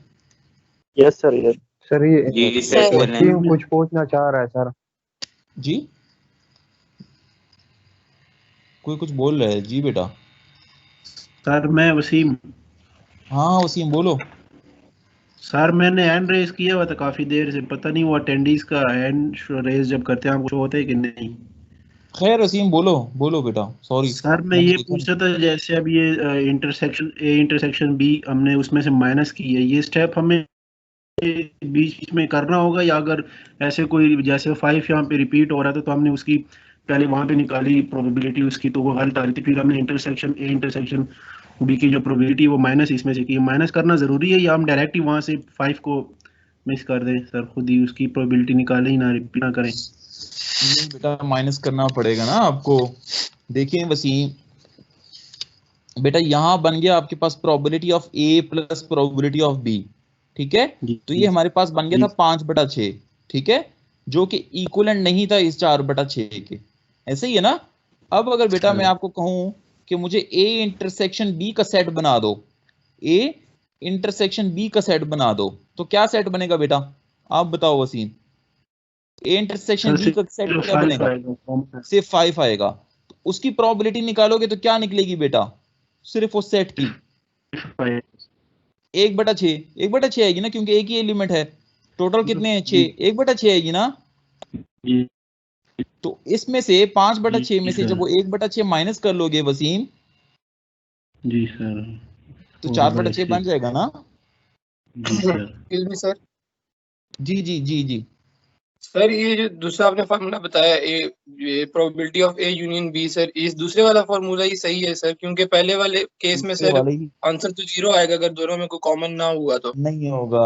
एग्जैक्टली बेटा, यही मैं कह रहा हूँ कि आप लोग हमेशा ही फार्मूला दूसरे तो यही वाला हुआ कि पहले में भी अप्लाई होता है लेकिन उस केस में 0 हो जाता है, लेकिन फार्मूला तो है ही, करना तो है ही। दैट्स व्हाई बेटा आई एम सेइंग, इसको मैंने रेड में भी कर दिया बड़ा बड़ा, कि आप लोगों ने हमेशा ये वाला फार्मूला यूज करना है, ठीक है, ये बड़े वाला फार्मूला यूज करना है। अगर वो म्यूचुअली एक्सक्लूसिव होंगे तो ये ऑटोमेटिकली 0 हो जाएगा। यस सर, ऑब्वियसली, ठीक है। और अगर नहीं होगा, म्यूचुअली एक्सक्लूसिव नहीं होंगे, उनमें आपस में कोई डिपेंडेंसी है, तो निकाल लेंगे आप प्रोबेबिलिटी, माइनस कर देंगे। ठीक है, तो आप लोग जो फॉर्मूला याद करेंगे या आप जो फॉर्मूला यूज करेंगे हमेशा यूनियन के केस में बेटा, तो you should always use this formula, ठीक है, you should always use this formula. Clear जी? सर ये दोनों एग्जांपल्स में यूज करना है ना? हाँ बेटा, ये दोनों एग्जांपल्स में यूज करना है, दोनों सी एग्जांपल और में यूज करना, ठीक है सर। ऐसे ही है बेटा। देखें अगर हम यहाँ पे पी ए यूनियन सी में इसमें पी ए इंटरसेक्शन सी लगा दो minus P A intersection C अरूज, तो ए इंटरसेक्शन सी क्या बनता है अरूज? ए इंटरसेक्शन सी है कोई चीज कॉमन इनमें? No sir. तो इनकी प्रोबेबिलिटी क्या हो जाएगी? 0। तो -0। ठीक है सर, ठीक है, समझ आ गई। हाँ, तो फार्मूला हमेशा यही वैलिड रहेगा, ठीक है बेटा, ये फार्मूला आपने यही रखना है। ठीक है सर। दैट्स बस यही मेरा पॉइंट था, ठीक है। तो that's a true relation. True relation is what you should always subtract this part as well, and if this part is mutually exclusive, if those events are mutually exclusive to each other, तो this part will automatically become 0, ठीक है, तो फिर आपको सिर्फ summation के बराबर हो जाएगा। और अगर वो म्यूचुअली एक्सक्लूसिव नहीं है तो फिर बेटा इसकी कोई ना कोई प्रोबेबिलिटी निकलेगी, ठीक है। म्यूचुअली एक्सक्लूसिव का कॉन्सेप्ट तो क्लियर है ना आप लोगों को? जी सर। That's good. चलें बेटा आगे चलते हैं। तो ये बेटा अब हमारे पास एक कंडीशन आ गई है कि what if we have more than 2 sets ना, फिर हमारे पास क्या रिलेशन बनेगा, क्योंकि अभी तो हम सिर्फ 2-2 सेट तक खेल रहे हैं ना, तो 3 सेट्स 3 इवेंट्स भी तो हो सकते हैं हमारे पास, किसी एक्सपेरिमेंट में 3 इवेंट भी तो हो सकते हैं। तो फॉर एग्जांपल हमारे पास 3 इवेंट्स हो गए ए बी सी, ठीक है, तो फिर हमारे पास ये वाला फार्मूला क्या बनेगा, तो इन दैट केस बेटा हमारे पास फार्मूला बन जाएगा A union B union C का, that would be equal to P of A plus P of B plus P of C minus A intersection B, इनका ये कॉमन एरिया, ठीक है, minus A intersection C इनका common area minus B intersection C common area, ठीक है। मगर that's not enough बेटा, फिर आपको एक दफा प्लस भी करना पड़ेगा इन तीनों का कॉमन एरिया, क्योंकि आप जब माइनस करते हो ना तो आपने ए को एक दफा माइनस कर दिया, इस वाले केस में ए की प्रोबेबिलिटी ए इंटरसेक्शन बी में माइनस कर दिया ना, ए को आपने फिर माइनस कर दिया सी के साथ भी, समझ गए हो, 2 दफा माइनस कर दिया, माइनस एक बार करना था, तो फिर उसको कंपनसेट करने के लिए एक बार यहां हम ऐड भी कर देते हैं। Did you got that point? Yes sir. समझ आ गई? माइनस एक बार करना चाहिए था ना, क्योंकि 2 दफा काउंट कर लिया, तो 2 दफा माइनस कर दिया हमें, तो फिर उसको कंपनसेट करने के लिए भी ऐड इट वंस, ठीक है। तो जब हमारे पास 3 इवेंट्स हो जाएं और हमारे पास बेटा फिर हमने उसकी निकालनी हो प्रोबेबिलिटी और यूनियन वाले केस में, तो फिर हमारे पास रिलेशन ये बड़े वाला रिलेशन बन जाएगा, ठीक है। इस रिलेशन में बेटा किसी का कोई सवाल? प्लीज, वो मुझे आपके हैंड रेज नजर नहीं आ रहे, आप प्लीज बेशक पूछ सकते हैं। ये एक में पता नहीं है मुझसे, ये मैं दोबारा से शेयर करता हूँ वो, हाँ अब ठीक है, अब आपके हैंड रेज मुझे नजर आएंगे। जी बेटा पूछें सवाल।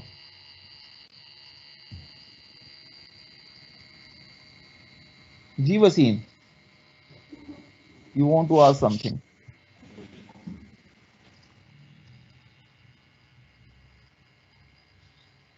वसीम नहीं पूछना? नो सर, मैंने नहीं पूछना, शायद वो पहले का आपको शो। अच्छा अच्छा, ठीक है। तो सबको बेटा ये समझ आ गया कि एक बार इंटरसेक्शन प्लस क्यों की है आखिर में, समझ आ गया ना? मैं चाहता हूं कि सिर्फ रटा ना मारो, पता लगे कि हो क्या रहा है फॉर्मूले में ना। क्लियर हो गया ना कि आखिर में एक बार इंटरसेक्शन ऐड क्यों कर रहे हैं? सर ये दोबारा जरा बता दें। चलो मैं दोबारा नहीं बताऊंगा, जिसको समझ आई है वो दोबारा बताएगा। फिदा की फरमाइश आई जी, कौन पूरी करेगा फिदा की फरमाइश? सर मैं बताता हूँ। ये कौन बोल रहा है? जानजेब बता रहा है जी, जानजेब शाबाश बेटा। फिदा देखो, जब A union B union C का जब प्रोबेबिलिटी निकालते हैं, इसमें पहले तो probability of A plus probability of B plus probability of C हमने निकाल लिया। जब हमने माइनस किया तो intersection of A intersection B, फिर minus probability of A intersection C कर रहे हैं। मतलब ए को हम 2 दफा माइनस कर रहे हैं। इसको कंपलसेट करने के लिए हमें इसको 1 दफा ऐड करना पड़ेगा A intersection B intersection C को, क्योंकि ए 2 दफा 2 दफा माइनस कर रहे हैं हम। वाओ जानजेब शाबाश बेटा, शाबाश, so perfect, more perfect than me, very good Janzeb, शाबाश बेटा। समझ आई फिदा? सर जी नेट का इशू है, ये आवाज बहुत है यार फिदा, उसने इतना अच्छा समझाया, इतना प्रिसाइज, इतना टू द पॉइंट, इतना एक्यूरेट अल्फाज उसने यूज किए, मेरा दिल खुश हो गया। तुमने सुना ही नहीं फिदा, यू मिस दैट। हाँ सर जी, उसने समझाया अच्छा होगा, लेकिन सर अभी हमें सुना ही नहीं दे रहा है, क्या करें। तो भाई यार तुम तो फिदा मर्दान में रहते हो, मर्दान तो बड़ा शहर है यार, उधर तो इंटरनेट के इश्यूज नहीं होते। सर जी अभी इधर यूनिवर्सिटी के करीब ही बैठे हैं हॉस्टल में। अच्छा, I thought you are in Mardan. वही तो मैं सोच रहा हूँ, मर्दान का इंटरनेट तो शायद इस्लामाबाद से भी अच्छा हो। तो आप इस्लामाबाद में बैठे हैं इसलिए प्रॉब्लम है। जी सर। तो फिदा बेटा फिर रिकॉर्डिंग की सुन लेना, ठीक है? क्या कर सकते हैं सर। और जानजेब का आंसर बड़ा मजे का था, सुन लेना। सर आपकी आवाज तो बहुत फिट आ रही है। मेरी फिट आ रही है मैं रिपीट कर देता हूँ फिर। यार चलो मैं कर देता हूँ, मेरी आवाज को फिट आ रही है यार। फिदा बेटा सवाल आपका मेरा ये था कि ये इंटरसेक्शन हम आखिर में ऐड क्यों कर रहे हैं ना?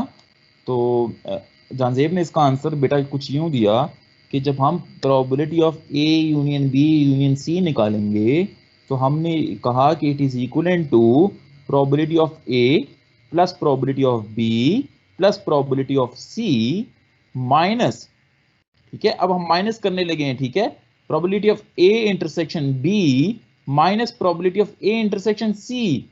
तो बेटा ए की प्रोबेबिलिटी को हमने एक बार माइनस करना था, मगर हमने यहाँ पे 2 बार माइनस कर दिया, एक दफा बी के साथ एक दफा सी के साथ।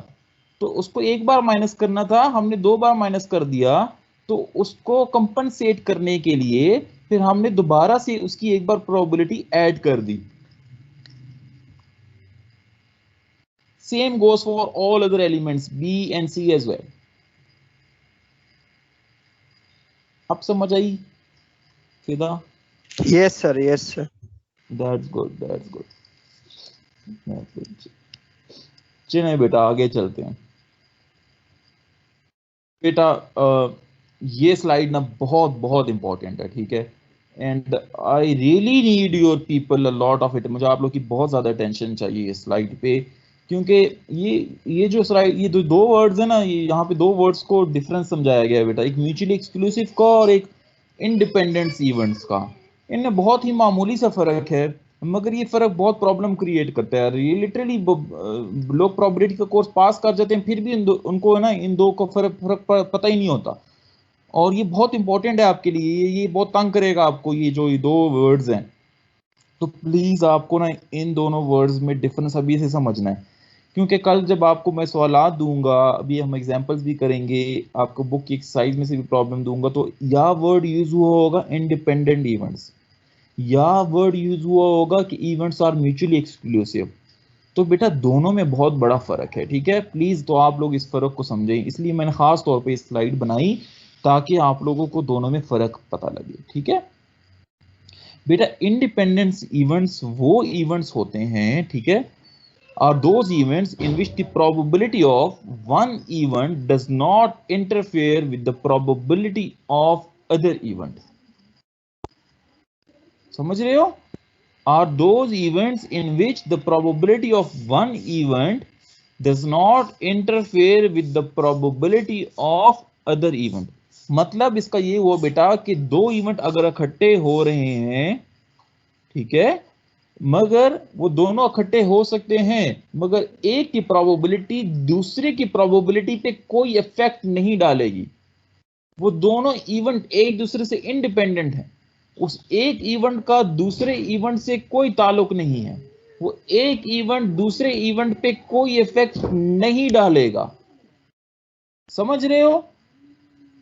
उनकी प्रोबेबिलिटीज एक दूसरे को इंटरफेयर नहीं करेगी, मगर वो इंडिपेंडेंट हैं। समझ रहे हो?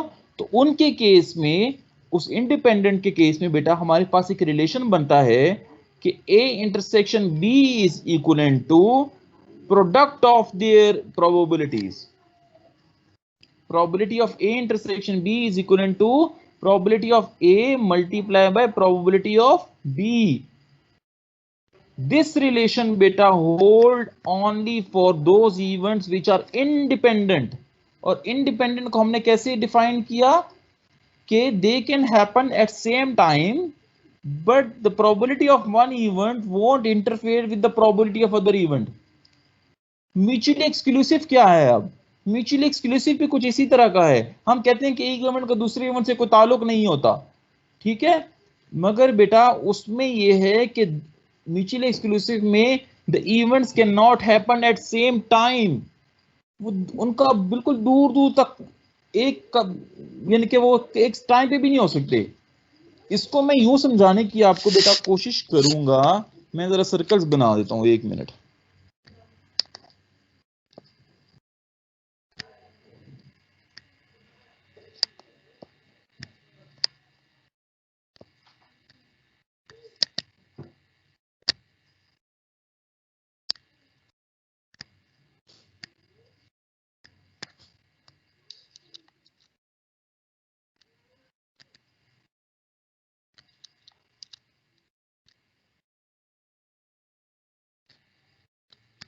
बेटा इनको अगर हम ये इवेंट्स को सर्कल्स में डिफाइन करें ना, तो independent events are those event, देखें, जो कि which are occurring at the same time but the probabilities will never affect on each other. While mutually exclusive का ये है कि ये दूर दूर रहेंगे, they can never happen at same time. उनमें कोई भी चीज कॉमन नहीं होगी, ठीक है।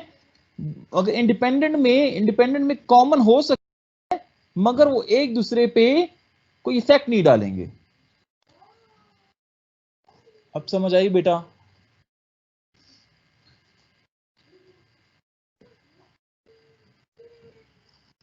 मतलब बेटा देखो, इसको अगर मैं यूं एग्जांपल को आपको एग्जांपल के तौर पे आपको बयान करूं, ठीक है,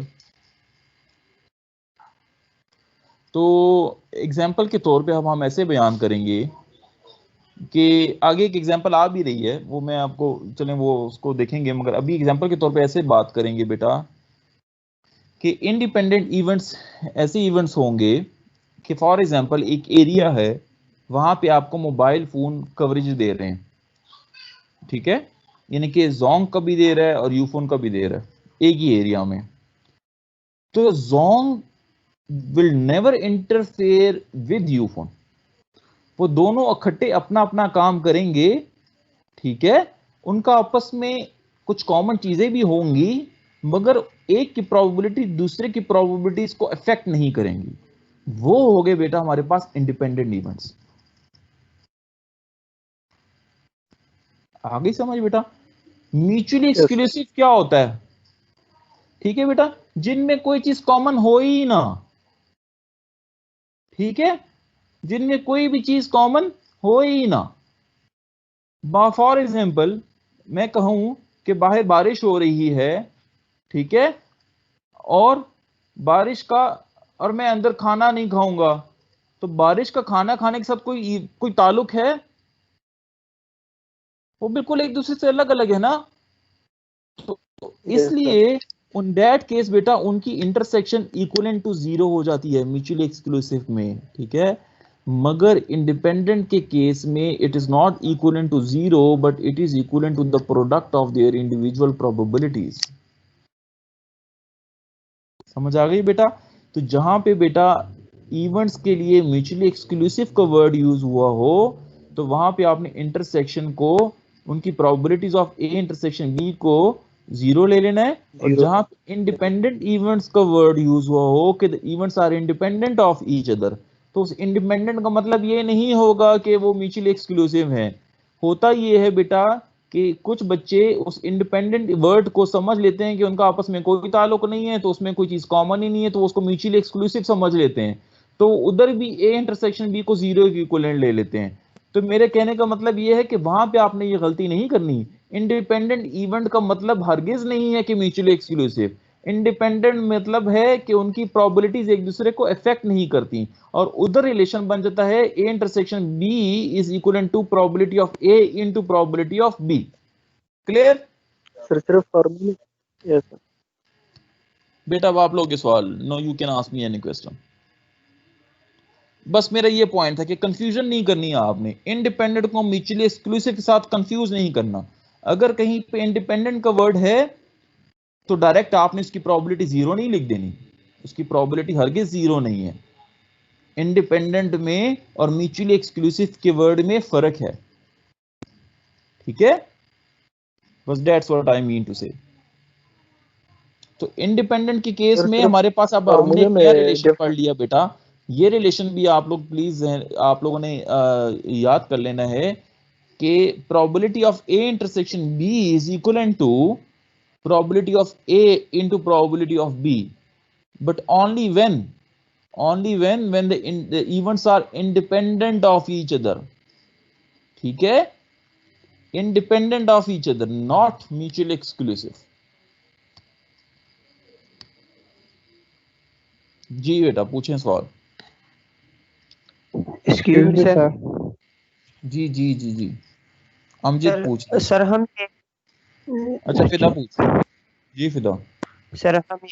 सर हम ये इंडिपेंडेंट इवेंट्स में सर ये बोल सकते हैं कि इसका टाइम से कोई रिलेशन है?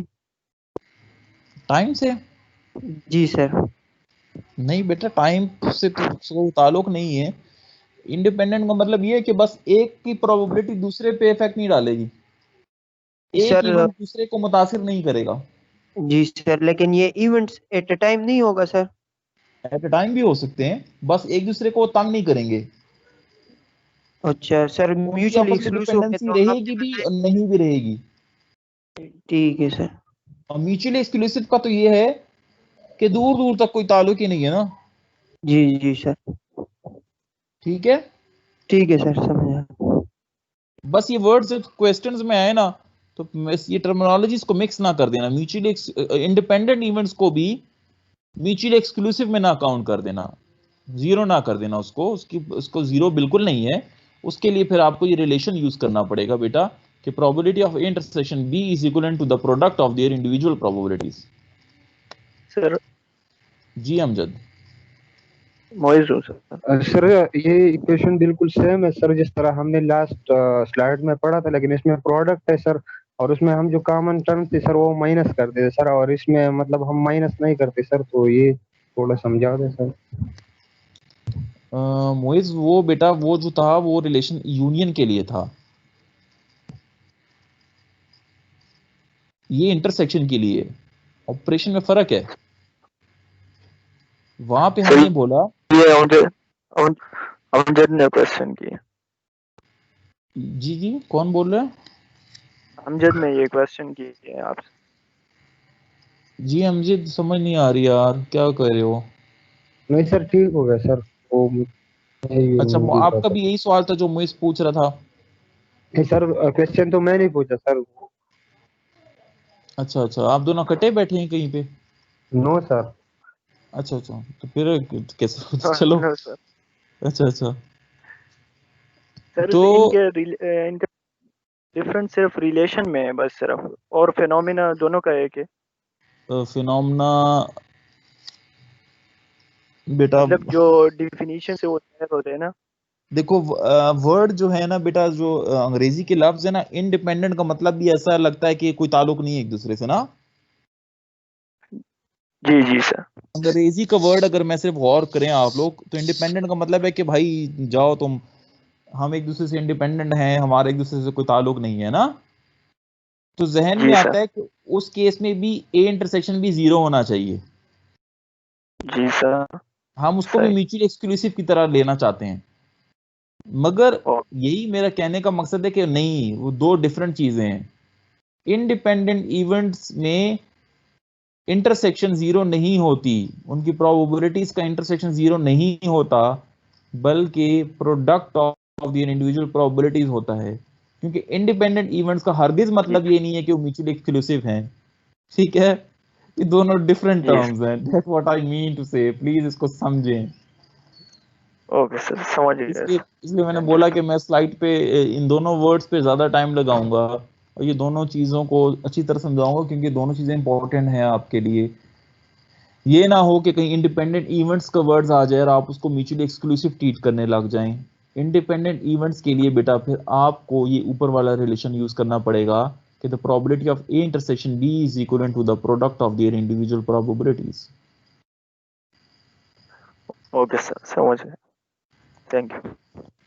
ओके, आगे चलें बेटा।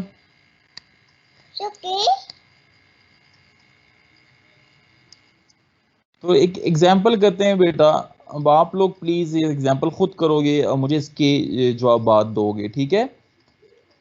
तो एग्जाम्पल ये है कि एक्सपेरिमेंट हो रहा है कि हम एक पेयर ऑफ डाइस थ्रो कर रहे हैं, टॉस कर रहे हैं, ठीक है? पेयर ऑफ डाइस यानी कि दो छक्के इकट्ठे फेंक रहे हुए, कैसा एक्सपेरिमेंट हो रहा है। तो सैंपल स्पेस बेटा आपके दिमाग में बन जाना चाहिए। अगर नहीं बना तो प्लीज अपने अपनी कॉपी आप लोग के सामने होगी, पेन भी होगा, प्लीज इसका सैंपल स्पेस लिख लें।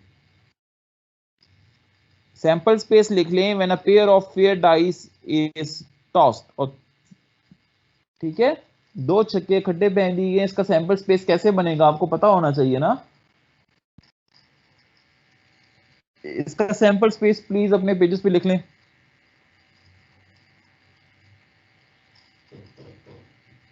जब हो जाए तो मुझे बताओ।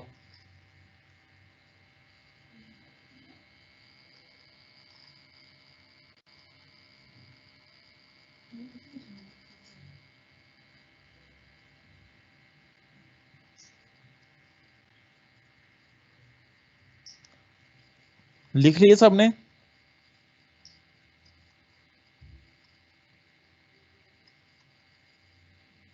आरुडान जी, या मैं हेल्प करूं? सर जी बस ये बता दें टोटल ऑफ 8 है, इसका बता दें। बेटा वो छोड़ो, अभी मैं कह रहा हूं अभी तक से सैंपल स्पेस लिखो।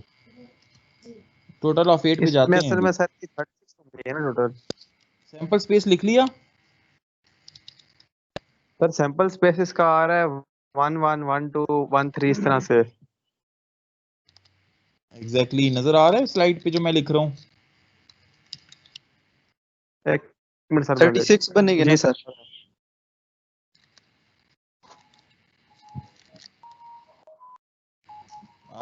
आप देख रहे हैं जो मैं स्लाइड पे लिख रहा हूं?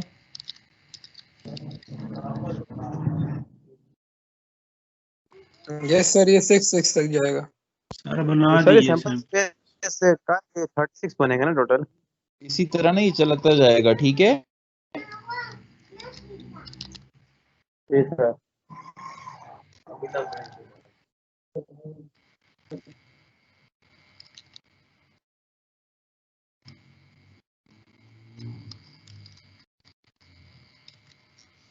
ये इसका बन गया सैंपल स्पेस। या किसी को कोई प्रॉब्लम इस सैंपल स्पेस के बनने में? ये है sample space of the experiment when the pair of dice is throne और टॉस्ड। किसी को कोई प्रॉब्लम सैंपल स्पेस में? नहीं? तो इस तरह बेटा जब भी आपके पास कोई सवाल आए तो first you need to make the sample space of it. ठीक हो गया? अब आ जाओ क्वेश्चंस पे। तो पार्ट ए क्या बोलता है? पार्ट ए बोलता है कि what is the probability of getting a total of 1। Getting a total of 1। Total means, total का वर्ड में समझा देता हूं। टोटल मींस कि किसी भी इन आउटकम को ऐड करें तो टोटल ये बनना चाहिए। जैसे 1 + 3 4, 1 + 4 5, 1 + 5 6। तो ऐसा कौन सा आउटकम है जिसको आप ऐड करें तो टोटल 1 बन जाए? 0। Very good. तो उसकी प्रोबेबिलिटी ऑफ 0 क्या ऐसा, तो प्रोबेबिलिटी उसकी क्या निकलेगी?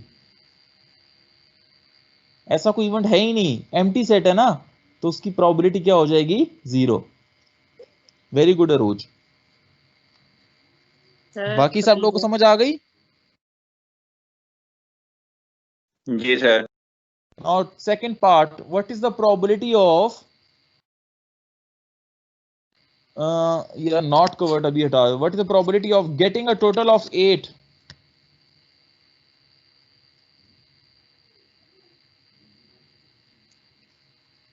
आठ का टोटल सर इसकी कितने केसेस? प्रोबेबिलिटी वो होगी 2/36। 2, ओनली 2 केसेस।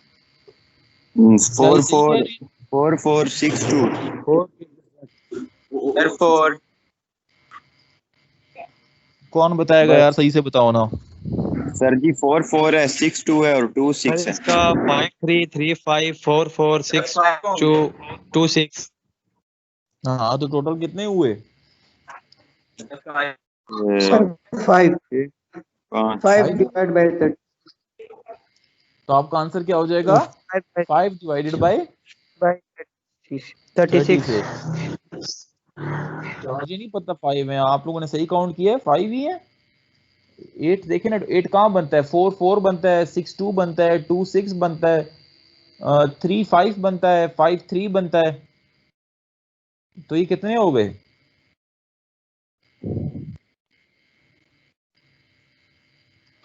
देखें 3 5 5 3, 2 ये हो गए। सर 5 बाय 5 आने ना 5/36। 2 6 6 2 4 हो गए, और 4 4 5 बनते हैं जी। 5 बनते। तो आपके पास बेटा आंसर हो जाएगा 5 डिवाइडेड बाय 36। अगला पार्ट है जी, what is the probability of getting a total of 11?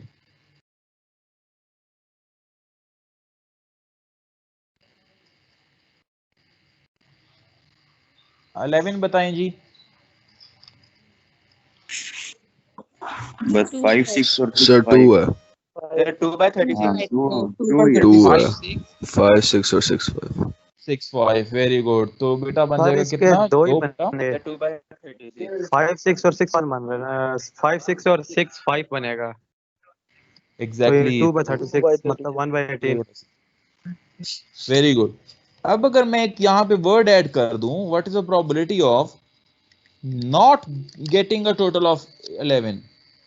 Sir इसमें तो ये क्या कहते हैं, करोगे? इन दो के अलावा बाकी सारे आ जाएंगे। एग्जैक्टली, इन दो के अलावा बाकी 34/36 हो जाएगा। फिर इसके हो सारे आ जाएंगे 34/36। 34 आ जाएंगे। ये कौन बोला? शाबाश। तो बेटा इधर ना आप ना वो रिलेशन भी यूज कर सकते हो कि probability of A complement not हो गया ना, तो नॉट का मतलब कॉम्प्लीमेंट हो गया ना, is equal to 1 minus probability of A. तो एक ए अगर हम कह दें कि ए ऐसा इवेंट है जो कि टोटल ऑफ 11 है, ए नॉट क्या होगा? Not total of 11। समझ गए हो ना? जी। तो आपने जी सर। पी ऑफ ए कितना निकाला था? गेटिंग टोटल ऑफ 11, वो कितना था? 2 बटा था। तो 1 माइनस 2/36। तो क्या वही आंसर बनता है? Yes sir. 34/36 ही बनता है। हाँ, तो देखें आपका कॉम्प्लीमेंट वाला फॉर्मूला मतलब वैलिड है। ठीक है, आप लोगों ने तो कॉमन सेंस से बता दिया था ना। ठीक है, आप लोगों ने तो कॉमन सेंस से बता दिया था, मगर you can use such type of relations as well. ठीक है, इसलिए ये रिलेशंस को यूज करना सीखें। ठीक हो गया?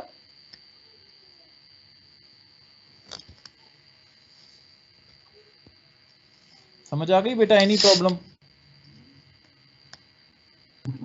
Negative sir. That's good. चलें जी, अगले एग्जाम्पल पे चलते हैं। अगली एग्जाम्पल भी बहुत मज़े की है। तो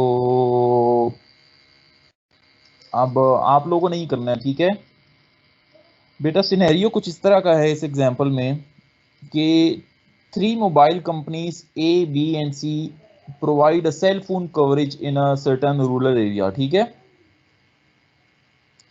For a randomly chosen area, the probability of coverage for first 2 companies are P of A is equal to 0.8, P of B is equal to 0.75. We also know that P of A union B is equal to 0.9 and P of B intersection C is equal to 0.5. बेटा इस सवाल में अब ये है कि कोई area है जहाँ पे 3 मोबाइल कंपनीज अपनी सर्विस प्रोवाइड कर रही हैं, ठीक है। और उस एरिया में एक मोबाइल कंपनी कितना एरिया कवर कर रही है, उसकी ये प्रोबेबिलिटीज गिवन है। P of A या P of B हमें देना है, यानी कि उस एरिया में कंपनी A कितना कवरेज दे रही है, वो 0.8 है। कंपनी B कितना दे रही है, वो 0.75 है, ठीक है। ऐसा एरिया जहाँ पे A भी दे रही है और B भी दे रही है, ठीक है, वो कितना है जी, 0.9, ठीक है। और ऐसा एरिया जहाँ पे या सिर्फ B देती है, सॉरी, जहाँ पे B भी देती है और C भी देती है, क्योंकि इंटरसेक्शन है ना, इंटरसेक्शन का मतलब है कि दोनों में कॉमन, यहाँ पे दोनों का आ रहा है, वो 0.5 है। और ऐसा एरिया जहाँ पे या A की आ रही है या B की आ रही है, ठीक है, या दोनों की आ रही है, तो वो है जी 0.9। समझ आ गई? ये हमारे पास डाटा गिवन है इस सिनेरियो का, ठीक है। अब इससे हमें कुछ सवाल पूछे गए हैं, तो लेट्स आंसर देम। पहला part, what is the probability of not having coverage from company A?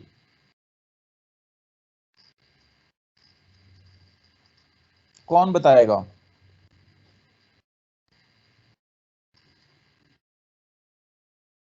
What is the probability of not coverage from company A?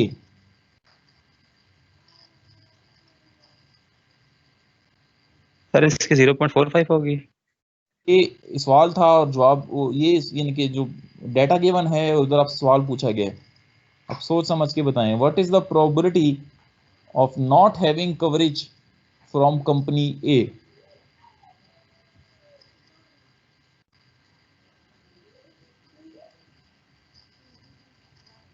Anyone?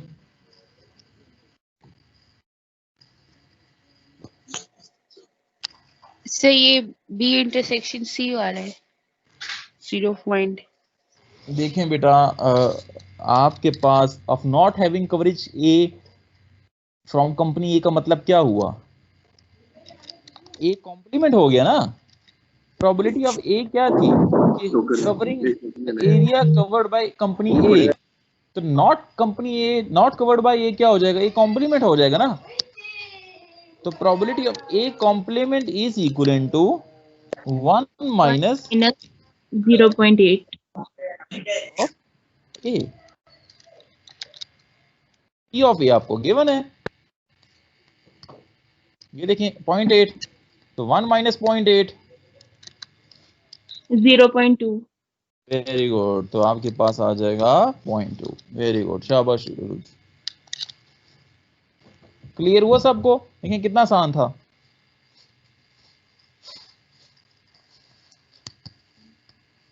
अब आ जाओ पार्ट बी पे। What is the probability of having coverage from both company A and B? And covered किस operation के लिए use किया जाता है?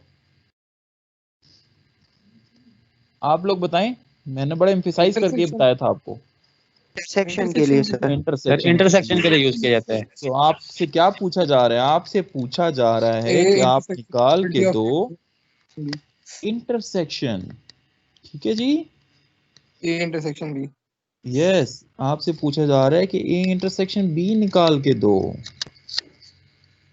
तो बताएं कैसे निकलेगा intersection B? Probability of A plus probability of B जी, वेरी गुड वेरी गुड। अब minus probability of A intersection B.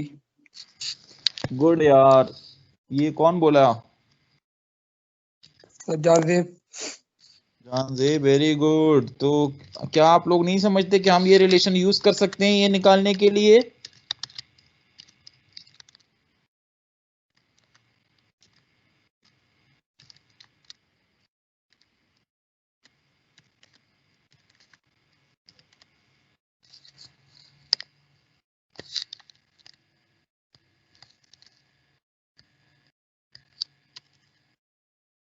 क्या कहते हो? यस सर, बिल्कुल ऐसे ही सोल्व किया जा सकता है इसको, यहाँ अरेंज पे कर दिया जाता है। इंडिपेंडेंट इवेंट्स तो वाले नहीं इस्तेमाल कर ए सकते? यूनियन बी देखो गिवन है, गिवन है ना, पी ऑफ ए यस भी सर। गिवन है, पी ऑफ बी भी गिवन है, तो क्या इससे P of A intersection B नहीं निकाल सकते? निकाल सकते हैं सर। Very good. हेलो, देखो जानजेब ने कितना अच्छा ये रिलेशन पकड़ा। आप लोग के दिमाग में आ रहा होगा कि सर ये वाला रिलेशन क्यों नहीं यूज करते?